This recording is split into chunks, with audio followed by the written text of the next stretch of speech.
সকালবেলা ঘুম থেকে উঠলেই মনে হয় আজ যদি আমি জিমে না যাই তাহলে আমার দিনটাই বৃথা। তাই আজও কিন্তু প্রতিদিনের মতো জিমে চলে এসেছি। Hello everyone, this is Poppy, welcome back to my new video. Gym থেকে আসার পথে কিছু ফ্রুটস কিনে নিচ্ছি, যেহেতু আমি ওটস খাই। ওটসের সাথে ফ্রুটস না হলে কি চলে বলেন? তারপর দেখি দুই বোন ফোন দিয়েছে, বলছে আপু তুমি অনেক ভালো ডাবের পুডিং বানাতে পারো, প্লিজ আমাদের বানিয়ে দিয়ে যাও। বোনদের আবদার পূরণ করার জন্য আমি আর অগ্নিলা চলে গেলাম আমার বাবার বাসায়। আজ কিন্তু আমি 2টা ডাব দিয়ে পুডিং বানাবো, এজন্য ডাবের ভিতর থেকে ডাবের পানিগুলো এভাবে বের করে নিচ্ছি। ওরা যেহেতু আগে থেকে আমাকে বলেনি, এজন্য আমি এই ডাবটাকে কোনো রকম চামচের সাহায্যে কুড়িয়ে নিয়েছি। আমি কিন্তু শিউলি ফুলের ডিজাইন করতে পারি আর অনেক ধরনের ডিজাইন করতে পারি, কিন্তু ওরা যদি আগের থেকে আমাকে বলতো তাহলে হয়তো বা আমি এইগুলা সব সঙ্গে করে নিয়ে আসতাম। সেই ডাবের পানিটা ভালোভাবে আমি এভাবে ছেঁকে নিয়েছি প্রথমে। তারপর সেখানে আমি 2 চামচ চিনি দিয়ে দিয়েছি। অবশ্য চামচগুলা কিন্তু বড় ছিল। আর 2 টেবিল চামচ দিয়ে দিয়েছি আগার আগার। আগার আগার আপনারা যে কোনো দোকানেই পেয়ে যাবেন।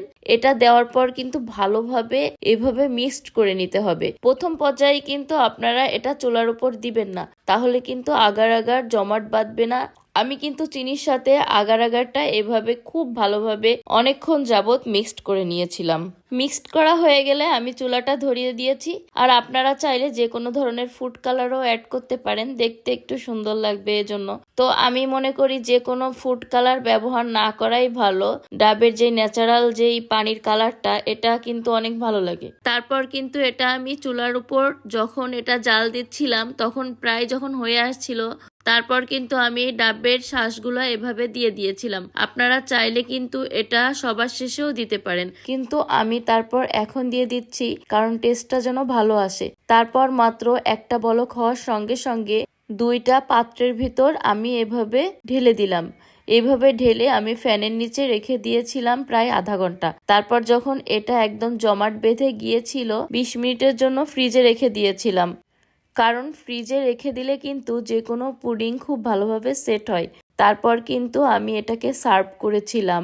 দেখতেই পারছেন আমার পুডিংটা কিন্তু দেখতে অনেক সুন্দর হয়েছে, তবে দেখার থেকে খেতে কিন্তু আরো সুন্দর হয়েছে। পুডিংটা আমি কেটে দেখাচ্ছি যে কতটা সফট হয়েছে। অনেকে কিন্তু আছে এই আগার আগারের পরিমাণটা বুঝে না, এজন্য পুডিংটা শক্ত হয়ে যায় বা অনেক নরম হয়ে যায়। আমার আব্বু আম্মু অগ্নিলা আমার 2 বোন খেয়ে কিন্তু অনেক প্রশংসা করেছে, বলেছে আরো একদিন এই পুডিংটা বানিয়ে দিতে হবে। তো আজ এ পর্যন্ত, দেখা হবে নেক্সট কোনো ভিডিওতে। ভালো থাকবেন, সুস্থ থাকবেন, পপিস লাইফস্টাইলের সাথেই থাকবেন।